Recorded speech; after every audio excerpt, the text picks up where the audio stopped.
In ancient Arabic, Tariq was a night visitor, a traveler you could not see in the dark, who announced their presence to your camp by striking their staff against the ground.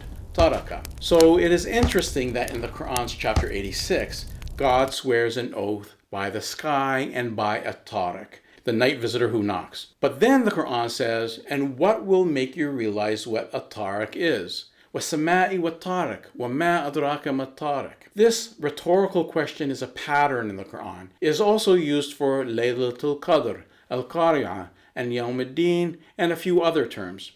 The pattern of when the question Ma Adraka is used is clear. The object refers to realities beyond our immediate perception, things we know by name but not in essence. Linguistically, the El in At-Tariq is an encompassing article. We aren't just talking about one visitor. We're talking about an archetype, a class of things hidden from our sight that reveal themselves through strikes. The Qur'an immediately answers the rhetorical question, An-Najm al-Thaqib, the piercing star. Today we are peeling back the layers of astrophysics to find the real striker behind the verse. If you look up scientific miracles related to At-Tariq, you'll find the pulsar. These collapsed stars spin rapidly, emitting rhythmic radio pulses that sound like a knocking door when converted to audio. It's a compelling fit, but as a researcher, I ran into a problem. Pulsars are stars and are audible via radio telescopes, but are they piercing? Do they physically interact with our world in any way that justifies the term An-Najm al-Thaqib? Generally, no. They are beautiful cosmic clocks, but they lack the transformative power described later in the surah. So let's look deeper to the black hole, such as Sagittarius A at the center of our galaxy. It's 26,000 light years away and 4 million times more massive than our sun.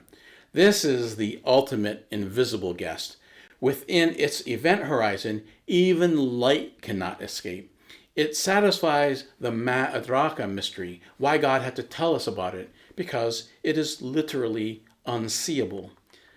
Black holes also knock. They exhibit quasi-periodic oscillations, rhythmic flickers in X-ray emissions that encode information about the black hole itself. And the next verse also made black holes a good fit for At-Tariq.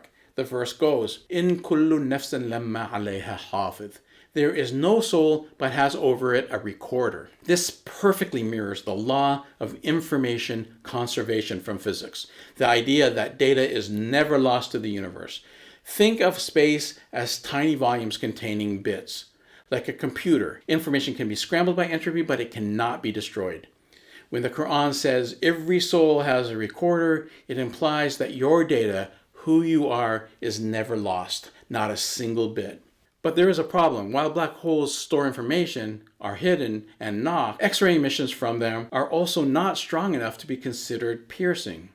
So let's consider one more candidate for the striker, the supernova.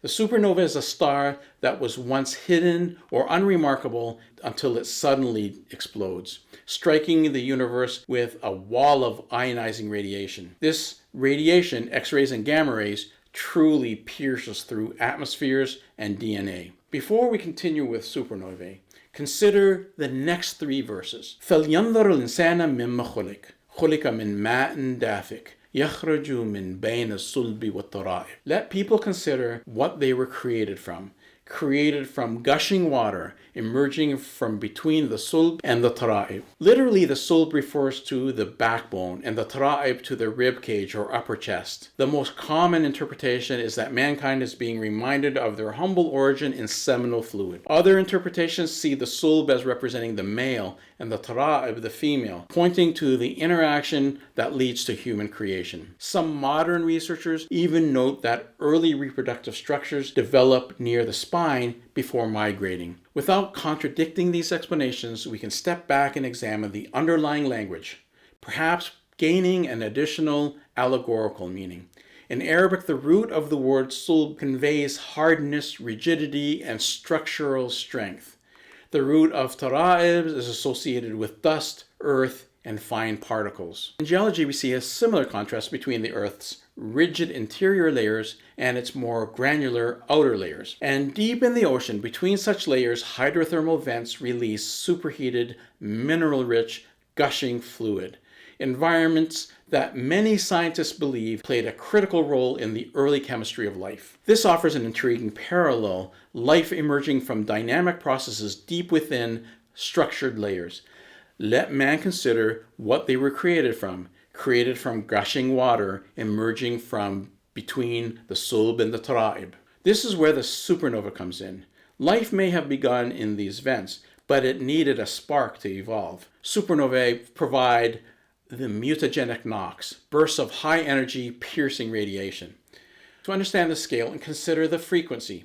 A person knocks on a door once every second. Pulsar is like a high-frequency hum, knocking up to 700 times a second. A black hole, like Sagittarius A, is a rhythmic flicker, knocking perhaps once every 20 minutes. But the supernova is a rare and momentous strike. Statistically, within 100 light years of Earth, one occurs every 3 million years. So there were roughly 1,300 mutagenic knocks that have signaled software updates to the history of DNA since life first emerged on our planet. One of these strikes, about 2.6 million years ago, dusted the Earth with radioactive iron-60. This cosmic knock coincided with a period of rapid environmental change and the accelerated brain development that defines our own human genus. If the first verses of Surah At-Tariq focus on man's origins on earth and the preservation of his information, the chapter's powerful second half focuses on man's last days and return to God. We'll explore those verses in the next episode, inshallah.